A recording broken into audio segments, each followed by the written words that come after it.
How would you like to know that a certain person is from the people of Jannah?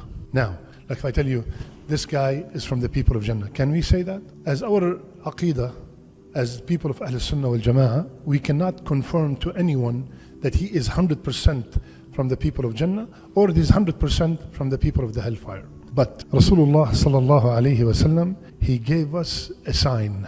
In many hadith, I will mention 3 of them. Rasulullah said, soon you will be able to find out who are the people of Jannah and who are the people of the hellfire. They said, how, Ya Rasulullah? He said, with praise and condemnation. You are Allah's witnesses upon one another.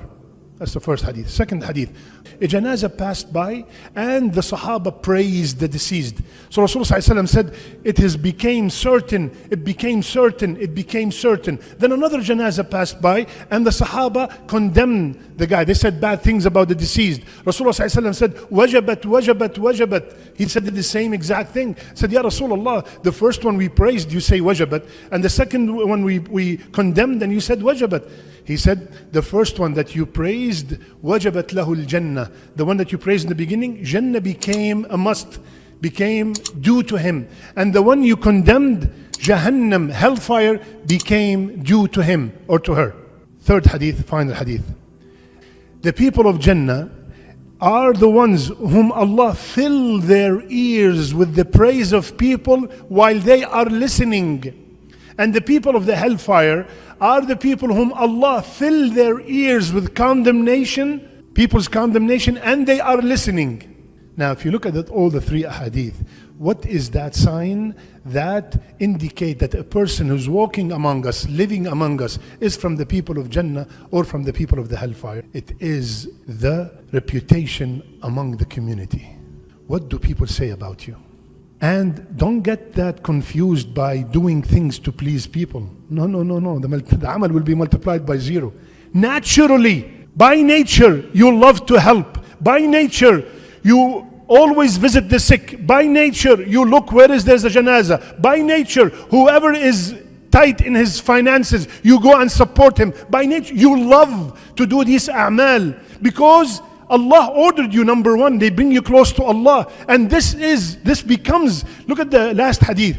Rasulullah ﷺ said, Allah filled his ears with praise while he's listening. When Allah fills his ear with the praise, he is obviously listening. Why is the word and he's listening? I mean, it's filled with his ears.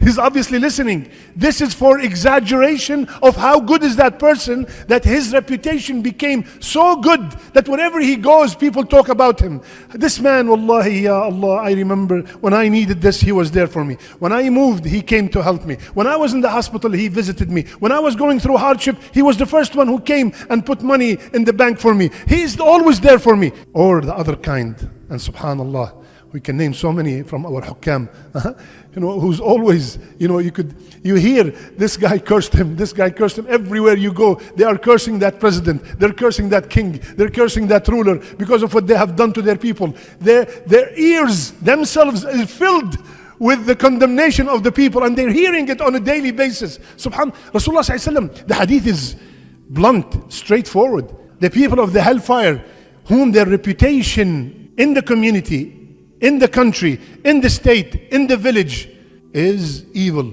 Everybody's, brother, let's go visit that guy. Oh, please leave me alone. I don't want to even see him. Or the contrary, subhanallah, wallahi, anytime you need this brother, you find him there. You have a problem?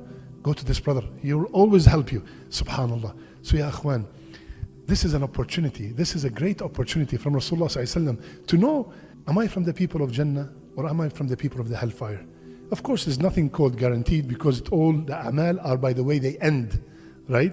So, but I can, inshallah ta'ala, always help in any form. Be generous, be kind, be loving, be caring, especially to your family, especially to your spouse, especially to your parents. And then anybody in need, be the first one. Do not wait for your brother who told you already that he lost his job. Do not wait for him to tell you, brother, I'm in need.